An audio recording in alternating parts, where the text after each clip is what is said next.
Buenos días, compañeros. Buenos días. Buenos días. Necesito que tengan a la mano, por favor, su constitución, porque la vamos a utilizar. Bueno, estábamos hablando en la clase pasada de los elementos estructurales del Estado. Dentro de los elementos estructurales del Estado veíamos que vamos a tener tres. ¿Recuerdan? Decíamos que era población, territorio y gobierno o poder. ¿Qué recuerdan? Bueno. Decíamos que por lo que hace a los elementos estructurales del gobierno, decíamos que estos eran muy importantes, ya que si no tenemos estos tres elementos no puede existir un Estado. Decíamos que por lo que hace al elemento de población, decíamos que es el elemento humano, ¿no? Es el elemento humano. Decíamos que decíamos que es el elemento humano, y decíamos de igual forma que el Estado, una de las finalidades que tiene el Estado o uno de los fines que busca el Estado es proporcionar bienestar a su población. De igual forma comentábamos por lo que hace el aspecto de la población, decíamos que vamos a tener el aspecto jurídico. El aspecto jurídico nos hace referencia a lo que está señalado en los artículos 30 al 38, en el cual nos habla en primer lugar quiénes van a, bueno, nos habla en primer lugar de la nacionalidad y nos dice quiénes van a ser nacionales, ¿no? Y tenemos ahí lo que nos dice el artículo 30, inciso A, y el artículo 30, inciso B, que vamos a tener mexicanos por nacimiento y mexicanos por naturalización. Después de esto veíamos el elemento geográfico, que viene a ser lo que es el elemento del territorio. El elemento del territorio, decíamos que el territorio va a ser la parte sobre el territorio, bueno, decíamos que es otro elemento del Estado. De igual forma tenemos que si no existiese ese espacio físico, no podríamos hablar de un Estado, porque no habría un pueblo, porque no habría pueblo, ni soberanía, ni poder estatal, ¿no? Es un elemento esencial que exista este espacio físico, ¿no? Este territorio. Y al respecto también tenemos lo que nos dice Burgoa, ¿no? Burgoa define el territorio como el espacio terrestre, aéreo y marítimo sobre el que se ejerce el imperio o poder público estatal a través de las funciones legislativa, administrativa, judicial, o judicial. Y tenemos entonces que el espacio terrestre viene a ser la demarcación geográfica dentro de la cual se desempeña el poder público.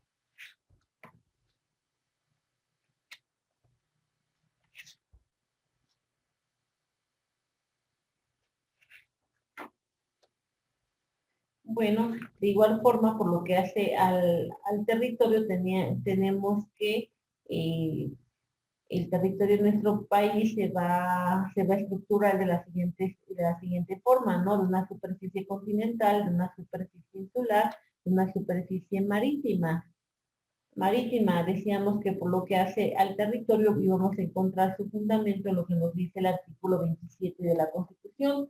Tenemos que en este artículo 27 de la Constitución nos establece que la totalidad del territorio nacional es propiedad de la nación, y sobre este territorio el Estado mexicano va a ejercer su plena potestad y soberanía exclusiva, ¿no? También tenemos que aquí el Estado va a poder transmitir el dominio de este territorio a los particulares, ¿no? Acá este dominio lo va a transmitir a los particulares a través de la propiedad privada, ¿no? Bueno, eso sería el segundo aspecto estructural del Estado, que decíamos que es el territorio. Ahora bien, vamos a hablar del tercer elemento estructural del Estado, que sería el de gobierno, ¿no? Tenemos que, por lo que hace al gobierno, tenemos que va a ser la forma de organización, bueno, tenemos que la forma de organización de un gobierno lo podemos tomar desde un aspecto histórico y clásico. tenemos que en nuestro artículo 40 de la Constitución nos señala cuál va a ser la forma de nuestro gobierno. ¿Sí? Ya tendrán a la mano la Constitución. Necesito que chequemos el artículo 40 constitucional, por favor. ¿Quién tendrá el artículo 40, compañero? Yo, profa. Por favor, si nos ayudas a leerlo. Es voluntad del pueblo mexicano constituirse en una república representativa, democrática, laica y federal, compuesta por estados libres y soberanos en todo lo concerniente a su régimen interior, y por la Ciudad de México, unidos en una federación establecida según los principios de esta ley fundamental.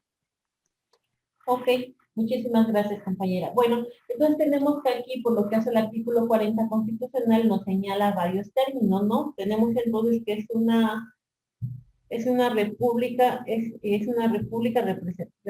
representativa, democrática, laica y federal, ¿no? Vamos a ver a qué se refiere cada una, vamos a hacer un repaso. Esto ya lo vieron, ustedes ya tienen la idea a qué se refiere cada uno, ¿no? Cuando decimos que es una república, ¿a qué hace referencia, compañeros?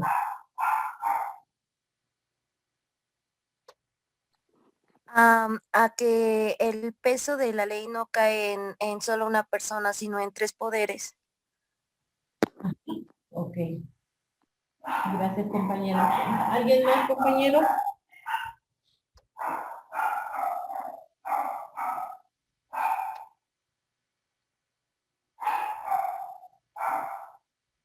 Bueno, tal y como comentaba la compañera, hace referencia entonces a los poderes, ¿no?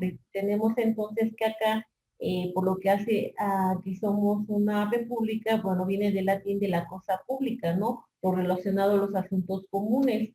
Y tenemos como base un sistema presidencial, ¿no? Tenemos que las características de esta forma de gobierno va a ser que se va a renovar periódicamente, ¿no? Vamos a renovar periódicamente nuestros poderes, ¿no? Nuestros poderes son de elección popular. ¿Quiénes lo van a renovar? Bueno, lo va a renovar el pueblo, ¿no? Tenemos, a eso hace referencia, ¿no? A una forma de gobierno, ¿no? Somos una república, los poderes se renovan de forma periódica, se van a renovar de forma periódica, ¿sí? Cosa que no pasaba con las monarquías. Si ustedes recuerdan, en las monarquías, ya era por cuestiones divinas, ¿no? Se argumentaban que era por cuestiones divinas y este poder se pasaba de generación en generación, ¿no? Cosa que para nosotros no. Nosotros somos una república, ¿no? Después de esto tenemos el siguiente término, nos hace referencia al representativo. Somos una república representativa, ¿no? ¿A qué se refiere esto, compañeros? Que estamos representados por un presidente, que sería pues el poder ejecutivo. ¿Ok? ¿Alguien más?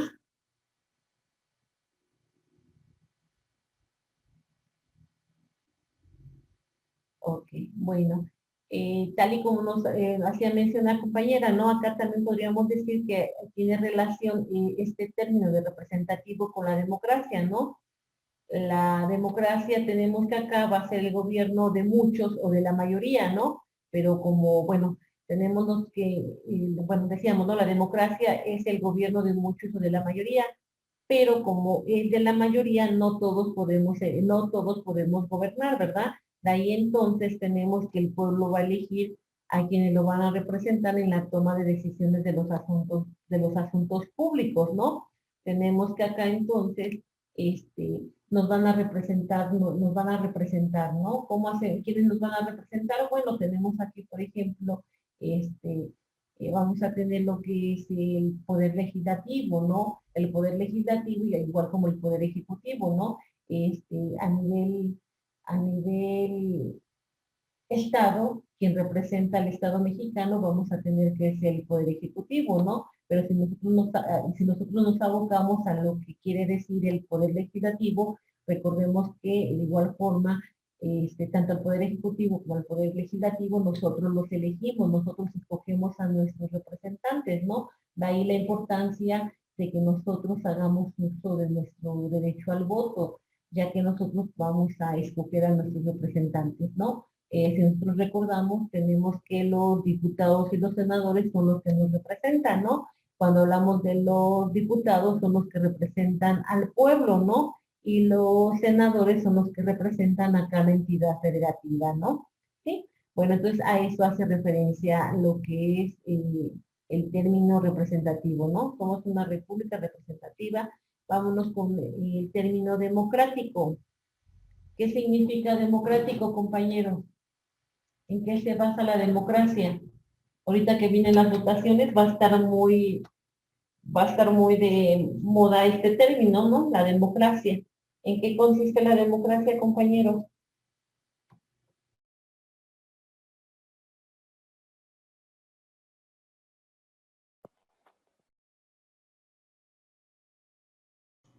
Que el pueblo puede elegir a sus representantes. Ok, el pueblo puede elegir a sus representantes y qué más. La democracia va a tener dos significados. Se ve la pantalla, compañeros, ¿no, verdad? No, profesora. Como que me sacó, bueno, ya. Ok, como nos decía Alex, ¿no? Nosotros podemos elegir a nuestros representantes, pero también qué puede pasar con la democracia, compañeros?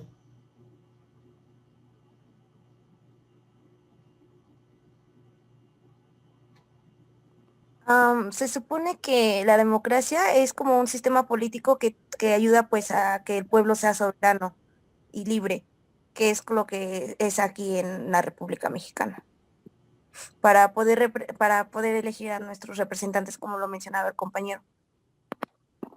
Ok, bueno, sí. Sí, pero ahí nos falta un elemento. Pero vamos a tener que la democracia la vamos a utilizar en dos sentidos. Cuando nosotros hacemos referencia a la democracia, tal y como comentaban los compañeros, el compañero Alex y la compañera Guadalupe, vamos a tener que nosotros vamos a elegir a nuestros representantes, ¿no? Bueno, ese es un aspecto de la democracia, ¿no? Nosotros como pueblo elegimos a nuestros representantes, pero también nosotros podemos ser elegidos como representantes, ¿no? Entonces ahí serían los dos sentidos de la democracia. En uno, nosotros los elegimos y en otro aspecto, nosotros también podríamos ser representantes del pueblo, ¿no? Si nosotros nos afiliamos a un partido político, si nosotros cumplimos con todos los requisitos, pues podemos ser también representantes del pueblo, ¿no? Acá entonces tenemos que esos van a ser los dos sentidos de la democracia, ¿sí? Y efectivamente, ¿no? El Estado mexicano, pues es un Estado democrático, ¿no?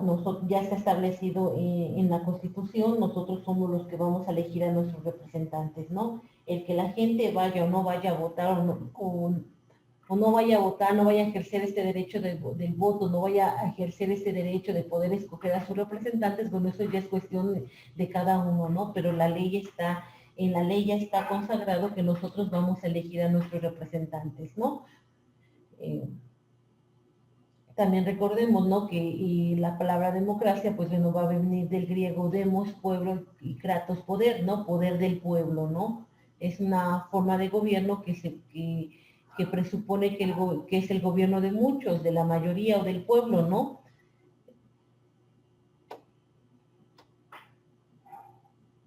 De ahí también podemos decir que los actos de gobierno y las decisiones de la autoridad son por voluntad de los más y no de los menos, ¿no? Toda vez que nosotros elegimos a nuestros representantes, ¿sí? Todos los nacionales vamos a ser iguales ante la ley. Acá todos somos iguales ante la ley, de ahí que todos tenemos el derecho de poder elegir a nuestros representantes a través del sufragio, ¿no? A través del voto, ¿sí? Bueno, a eso se refiere con la democracia. Esta democracia tiene mucha relación con a lo que se refiere el término de representativo, ¿no? Somos una república representativa, democrática, laica. ¿A qué hace referencia el término laico, Marjorie? ¿Sí recuerdas a qué hace referencia el término laico?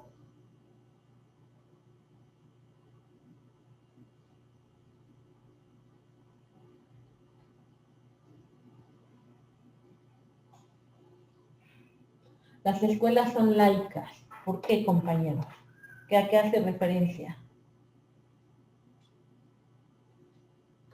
Porque deja de lado lo que es la religión. Ajá. Hace a un lado lo que es la religión, ¿ok? Sí, Guadalupe, ¿nos podrías comentar? Bueno, es que también en la Constitución hay un artículo en el cual habla de la separación del Estado con la religión y es por eso que nos menciona que el Estado es laico, porque el Estado no pertenece a alguna religión en específico. Exacto, sí. Muy acertado, compañera. Exacto. Tal y como dice la compañera, ¿no? Acá cuando hablamos de laico, habla de la separación de Estado-Iglesia, ¿no?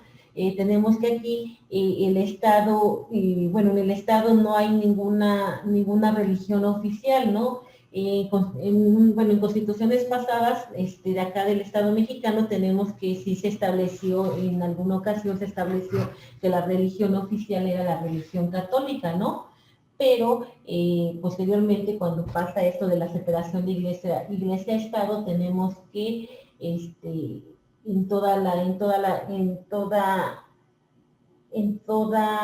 bueno, se establece este término, ¿no? El laico, ¿no? Tenemos ahí, por ejemplo, en toda educación que imparta el Estado, esta educación tiene que ser laica, ¿no? Tiene que ser ajena a cualquier creencia religiosa, ¿no? De ahí que tenemos que, al no existir una religión oficial, cada quien puede creer en lo que ella quiere, en lo que uno desee, ¿no? Podemos creer en lo que nosotros queramos, no va a pasar nada, ¿no? A eso hace referencia el laico, ¿no? El término laico, ¿sí? Tenemos que de igual forma, bueno, a eso hace referencia a lo laico, ¿no? No interés, es la separación Estado-Iglesia, es la separación de Estado-Iglesia, no importa la religión que tú tengas, acá no hay ninguna religión obligatoria que establezca el Estado, ¿no? Cada quien puede creer en lo que uno quiera, ¿no? Y todo esto, bueno, se ve reflejado en las actividades que realiza el Estado, ¿no?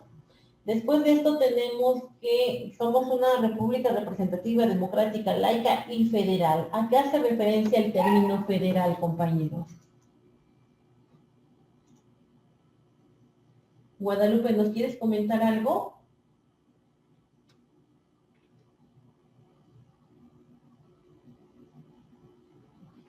Bueno, ¿a qué hace referencia el término federal, compañeros?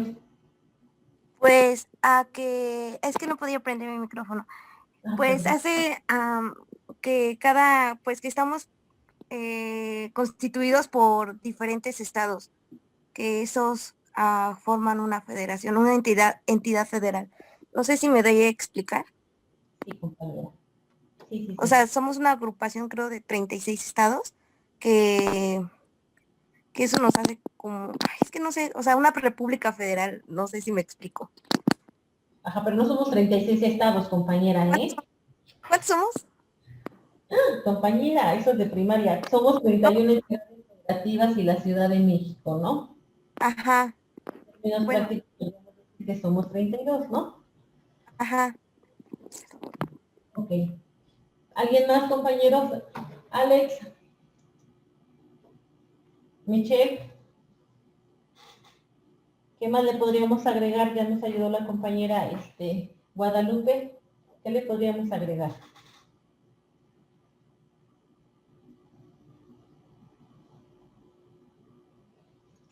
Artículo 43. ¿Alguien tendrá el artículo 43 constitucional, compañeros, a la mano?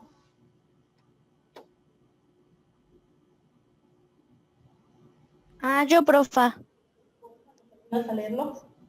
Las partes integrantes de la federación son los estados de Aguascalientes, Baja California Sur, Campeche, Coahuila de Zaragoza, Colima, Chiapas, Chihuahua, Durango, Guanajuato, Guerrero, Hidalgo, Jalisco, México, Michoacán, Morelos, Nayarit, Nuevo León, Oaxaca, Puebla, Querétaro, Quintana Roo, San Luis Potosí, Sinaloa, Sonora, Tabasco, Tamaulipas, Tlaxcala, Veracruz, Yucatán y Zacatecas, así como la Ciudad de México. Ok, ahí nos establece entonces cuáles van a ser los estados que integran a la federación, ¿no? Ok, bueno, tenemos entonces que por lo que hace el término federal, tenemos que es el rasgo más distintivo, ¿no? De lo que es la forma de gobierno del Estado de México, ¿no? Del Estado mexicano, ¿sí? Tenemos entonces que este término federal hace referencia a la composición de la República Federal de Estados libres y soberanos. Si nosotros recordamos, tal y como decía la compañera, y tal y como nos leyó la compañera Jessie, por lo que hace el artículo 43, vamos a decir que el Estado mexicano está conformado por estados libres y soberanos, ¿no? Tenemos que, cuando nosotros hacemos referencia a la soberanía, se refiere la soberanía a que cada estado, cada entidad federativa se va a autogobernar, ¿no? Pero cuando estos estados libres, soberanos, que conforman la República Mexicana, se unen para formar un solo estado, que es el estado mexicano, tenemos que cada estado va a ceder una parte de su soberanía, ¿no? Entonces, cede una parte de su soberanía, se unen para conformar un solo estado, un estado federal, y de ahí entonces vamos a hablar de que a eso se refiere el término federal, ¿no? Es la unión de varios estados libres, soberanos en su régimen interior, pero unidos en una federación, ¿no? Unidos en un estado más grande, ¿no? Por así decirlo. Tenemos entonces que el federalismo va a estar conformado por tres ámbitos jurídicos. Vamos a tener el ámbito federal, el ámbito estatal y el ámbito municipal. De aquí entonces que vamos a tener tres ámbitos de administración pública: la administración federal, la administración estatal y la administración municipal, ¿no? Bueno, ¿para qué se unen estos estados libres y soberanos para formar un solo estado? Bueno, pues para que estén más fuertes, ¿no? Todos somos, vamos a imaginarnos que somos 32 cachitos de 32 personas, ¿no? Somos 32 personas, nos unimos, al unirnos somos más fuertes y le damos un poder a lo que es el Estado federal. Este Estado federal, a tener este poder, que nos va a poder proteger a los demás estados que lo conformamos, ¿no? Que somos muchísimo más pequeños que el Estado federal, ¿no? Bueno, de ahí entonces, para que se pueda, nosotros decimos que cada estado es soberano en su interior, tenemos que cada estado de igual forma va a establecer su gobierno, ¿no? Va a establecer su gobierno, entonces para que pueda este gobierno cumplir con su finalidad que ya está establecida en cada constitución, vamos a tener que ellos van a necesitar o hacer uso de una administración, ¿no? Lo que conocemos nosotros como la administración pública. De ahí entonces que vamos a encontrar los tres niveles, ¿no? Vamos a encontrar la administración pública federal, vamos a encontrar la administración pública estatal y la administración pública municipal, ¿no? Porque recordemos que el municipio es la base de todo estado, ¿no? De toda entidad federativa va a tener forzosamente un municipio, ¿no? Que es la base administrativa, ¿no? Bueno, a eso hacemos referencia con lo que es la federación, ¿no? De ahí entonces ya tenemos los términos, ¿no? Porque decimos que México es un estado republicano, representativo, democrático, laico y federal, ¿no? Todo ello está establecido en el artículo 40 de la Constitución. Bueno, ya entonces vimos cuáles son los elementos estructurales del Estado. Ahora nos falta ver cuáles son los elementos funcionales del Estado. Para que nosotros hablemos de los elementos funcionales del Estado, vamos a tener nosotros que estos elementos funcionales van a ser la soberanía y el orden jurídico del Estado, ¿no? Cuando nosotros hablamos de soberanía,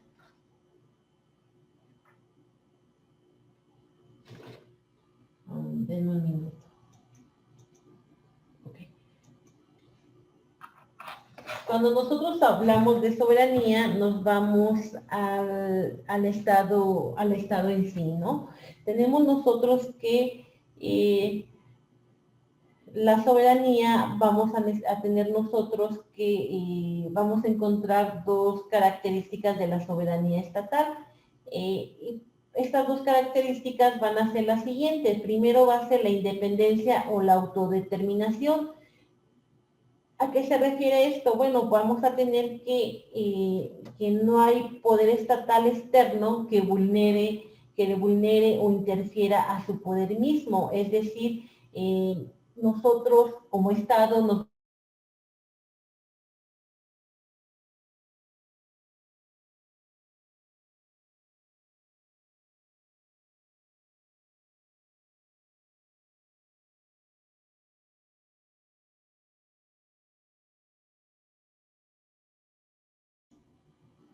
Ok. Bueno, estamos hablando de los elementos funcionales del Estado. Decíamos que dentro de los elementos funcionales del Estado vamos a tener lo que es la soberanía y el orden jurídico.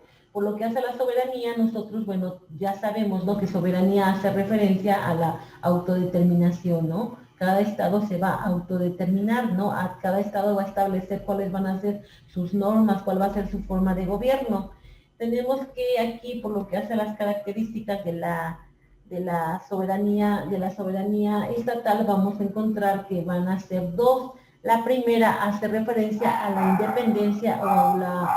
la independencia o autodeterminación.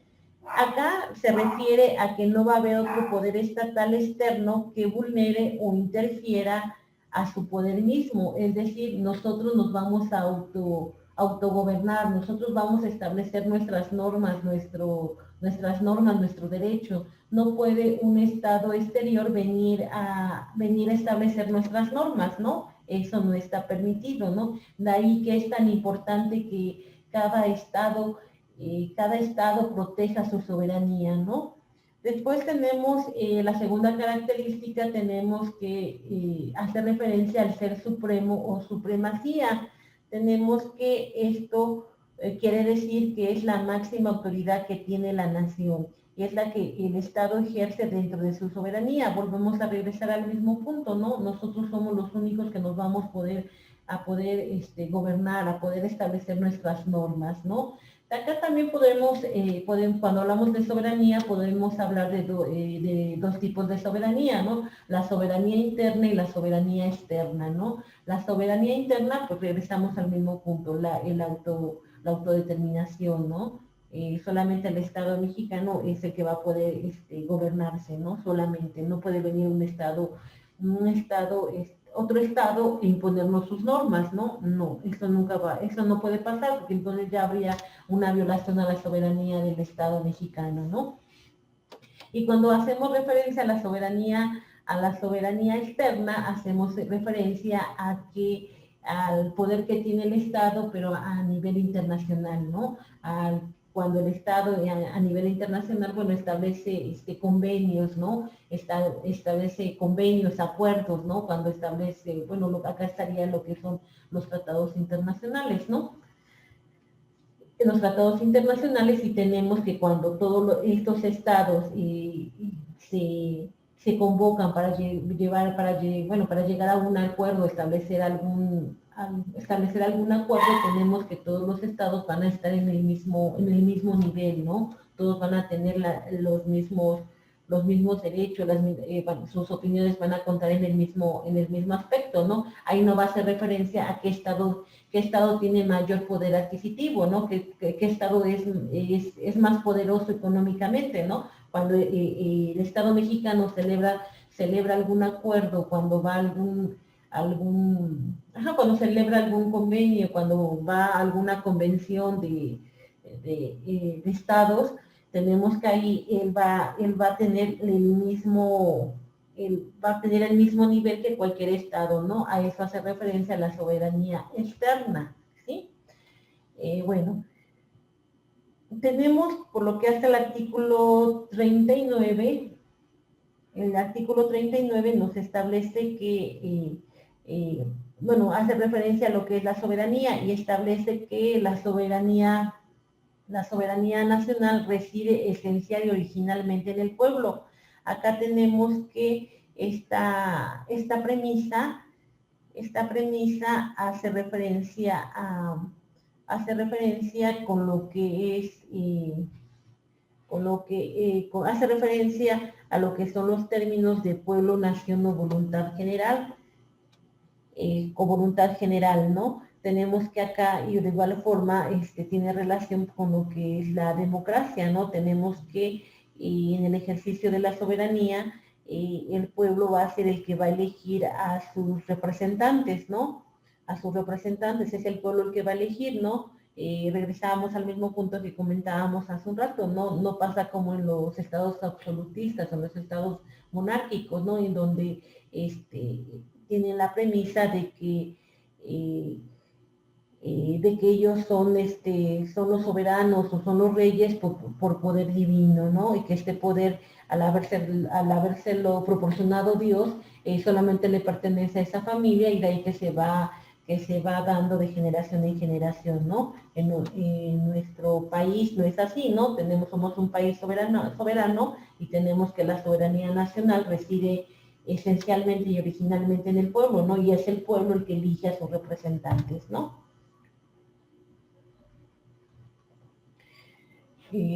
Elige a sus, bueno, decimos que el pueblo es el que elige a sus representantes, ¿no?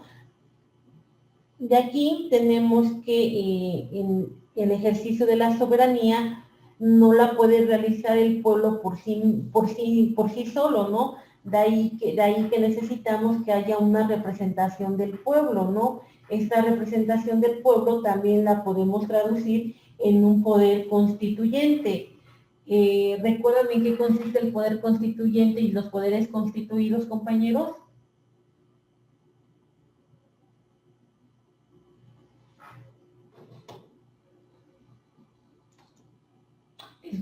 Perdón, eso mismo, el poder constituyente y los poderes constituidos, compañeros.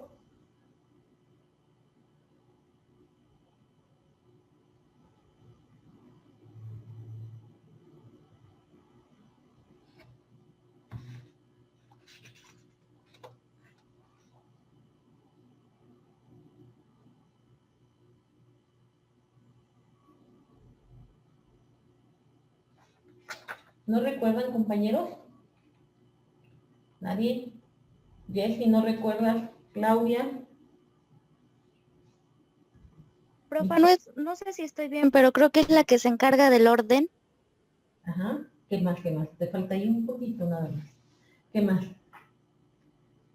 ¿Y los poderes constituidos cuáles son? A ver, empezamos. Quiero que me digan ustedes si es lo mismo el poder constituyente y los poderes constituidos. ¿Son lo mismo o son diferentes? ¿Sí? Si son lo mismo, vamos a decir que sí, si no, bueno, pues que no totalmente. Profe, son diferentes. Ah, ok. ¿En qué radica la diferencia? Que el poder constituyente es como el origen Ajá. y el poder constituido es la manera de ejercerlo. Ok. ¿Quiénes los ejercen, compañera? Pues los ejercen el Estado Ajá. A través de. del poder ejecutivo y el judicial. Ajá. Ok. Sí. Bueno, tal y como nos dijo la compañera, vamos a tener nosotros entonces que sí van a ser diferentes, ¿no? No son lo mismo. Tenemos que el poder constituyente, bueno, acá nos tendríamos que ir a nuestro derecho constitucional, ¿no? Si nosotros recordamos, el poder constituyente es aquel que crea la Constitución.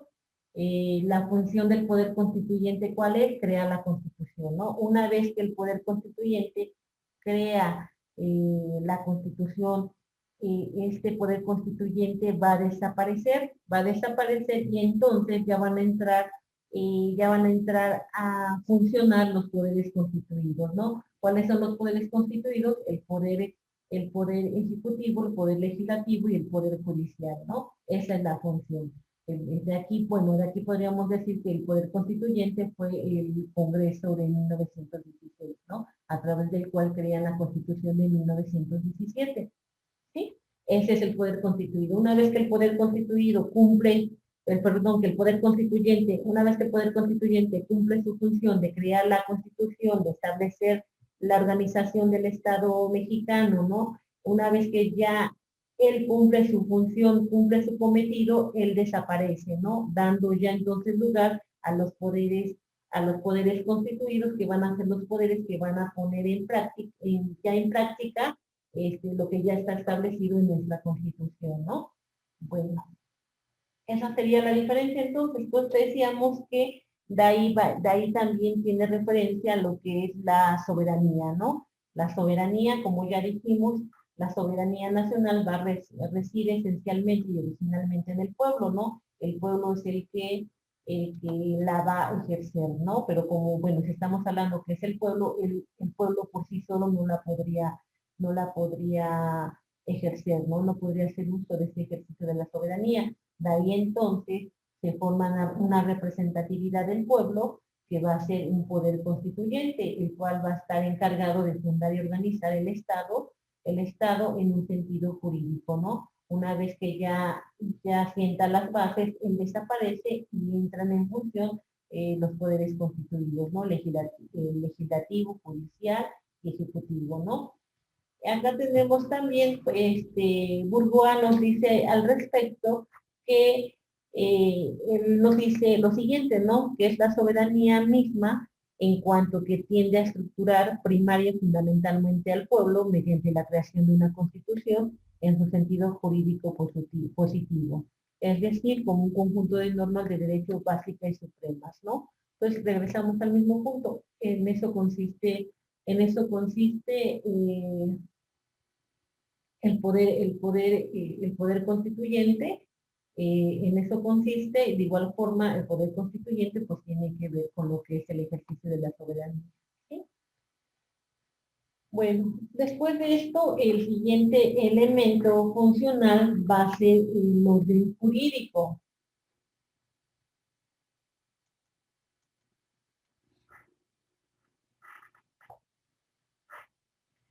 Va a ser el orden jurídico. Bueno, acá con lo del orden jurídico, bueno, ya vimos, ¿no? Ya está la soberanía, ya tenemos la soberanía, ya se establece a través de la soberanía, ya se crearon los poderes constituidos. Bueno, entonces ahora ya se le va a dar entrada a los poderes constituidos, ya se estableció un orden jurídico, ¿no? Ya se estableció de qué forma va a funcionar nuestro Estado mexicano, ¿no? Tenemos aquí entonces que el paso de un estado naturaleza a un estado social implica necesariamente transitar a un orden jurídico, el cual se va a plasmar en una constitución y en un conjunto de normas secundarias emanadas de la constitución, ¿no? Tal y como, bueno, como sabemos, ¿no? La constitución es la ley suprema, ¿no? Es la ley de la cual van a derivar las leyes secundarias, ¿no? Las demás leyes, ¿no? Si no está en la Constitución, no puede existir una ley secundaria, ¿no? Un ejemplo que podríamos poner aquí, tenemos que en materia mercantil, ¿no? Decíamos que en materia mercantil, la Constitución establece que el único que puede crear normas mercantiles va a ser el Congreso de la Unión, ¿no? El Congreso de la Unión es el único, ¿no? De ahí que si nosotros, de que si el Estado, la entidad federativa, Puebla, ella, como entidad soberana, ¿no? Como entidad soberana que puede crear su normatividad, ella quisiera establecer una ley mercantil que solamente se aplique en el Estado mexicano, al no tener un fundamento en la Constitución, esta ley pues no podría existir, ¿no? Pero no va a tener ningún efecto, toda vez que para que exista una ley mercantil estatal, necesitaría que la Constitución permitiera que el Congreso del Estado de Puebla pudiera establecer una norma mercantil de aplicación estatal, ¿no? Al ser una facultad exclusiva del Congreso de la Unión, el único que puede crear normas a nivel mercantil, pues va a ser el Congreso de la Unión, ¿no? Ahí entonces regresamos a lo que estábamos comentando, ¿no? Tenemos entonces que la Constitución va a ser la que va a dar fundamento para que puedan existir las normas secundarias, ¿no? Las normas secundarias siempre van a emanar de la Constitución, ¿sí?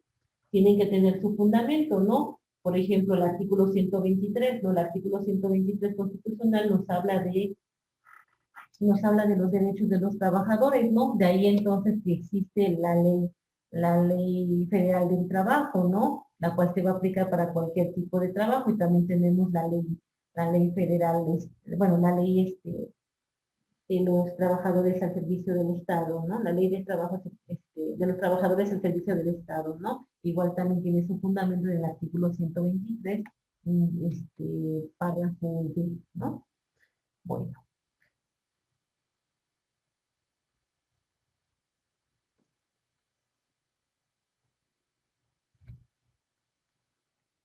Siguiendo con lo que es el orden jurídico, también nosotros vamos a tener que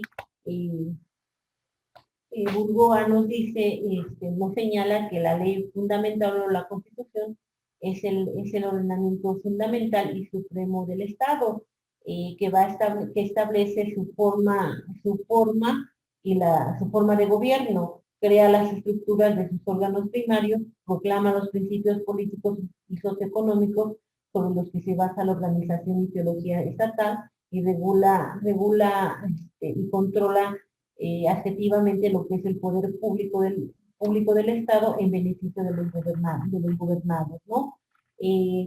Tenemos aquí entonces que nuestra Constitución es la ley fundamental y suprema del Estado. Igual, tal y como nos decía Burgoa, si nosotros recordamos el cómo está conformada nuestra Constitución, vamos a recordar que tenemos que la Constitución va a tener una parte dogmática y una parte orgánica, ¿no? En la parte dogmática vamos a tener que van a ser del artículo 1 al artículo 29, en donde se encuentran establecidos los derechos humanos, ¿no? Y después del artículo 30 al artículo 136 es lo que conocemos nosotros como la parte orgánica, ¿no? Que es donde nos establece la forma en la que se va a organizar el Estado mexicano, ¿no? Bueno, entonces de ahí también hace referencia a lo que es el orden jurídico, también tenemos ahí que de acuerdo a la forma en la que se integra nuestra Constitución, de igual forma vamos a tener que en esta se establece la forma de gobierno, los órganos de gobierno, la estructura de gobierno, los principios políticos, ¿no? A lo que hace referencia el tratadista Burgoa, ¿no? Bueno, entonces tenemos que estos van a ser los elementos funcionales del Estado, ¿no? Tenemos como elementos funcionales, ya habíamos comentado, que va a ser la soberanía y el orden jurídico, ¿no? Si no tenemos el orden jurídico, pues de igual forma, bueno, no podría existir un Estado. El Estado de igual forma no podría cumplir con su objetivo, que es el de proteger a su población, el de proporcionarle lo necesario a su población, ¿no? Toda vez que no podría tener los elementos para poder hacer, o bueno, para poder cumplir con su finalidad, ¿no? Bueno, eso sería por lo que hace a los elementos estructurales y a los elementos funcionales del Estado mexicano, ¿sí?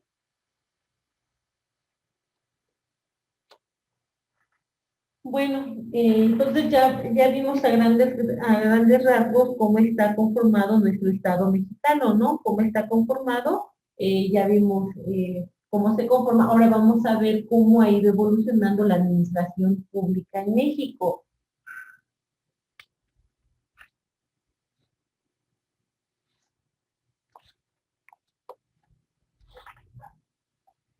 Por lo que hace a esta evolución de la administración pública en México, vamos a encontrar varios estudios que han realizado importantes investigadores, ¿no? Dentro de estos investigadores, bueno, podemos mencionar a Omar Guerrero. Él dentro de sus investigaciones, bueno, es la que también retoman varios trataristas, ¿no? Él él tiene una investigación que se llama El Estado de la Administración Pública en México, ¿no? Ahí igual toma estos aspectos que acabamos de comentar, ¿no?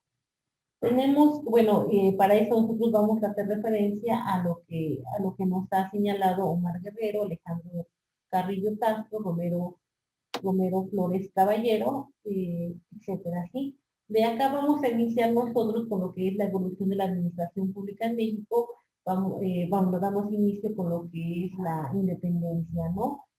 Que es de 1810 a 1821. Acá eh, tenemos que por lo que hace a cómo se encontraba México, tenemos que tenía una tradición administrativa centralizada, tal y como estaba en la colonia, bueno, así se encontraba la administración, ¿no? La administración estaba centralizada, ¿sí?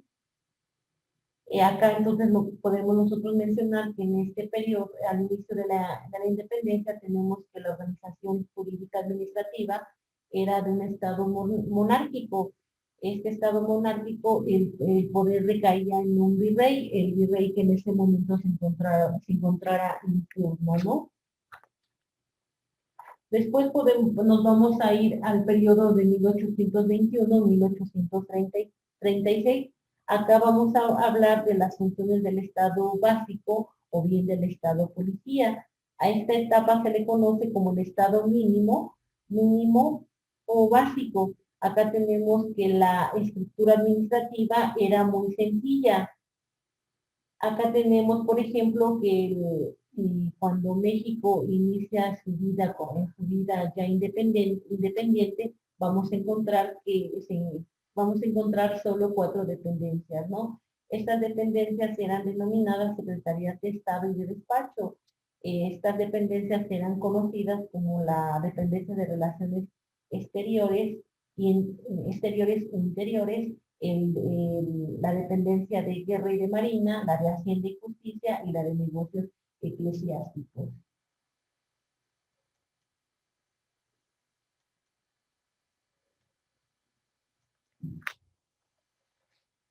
Bueno, nos quedamos aquí, compañeros, por favor. Nos quedamos aquí, bueno, y les pido de favor que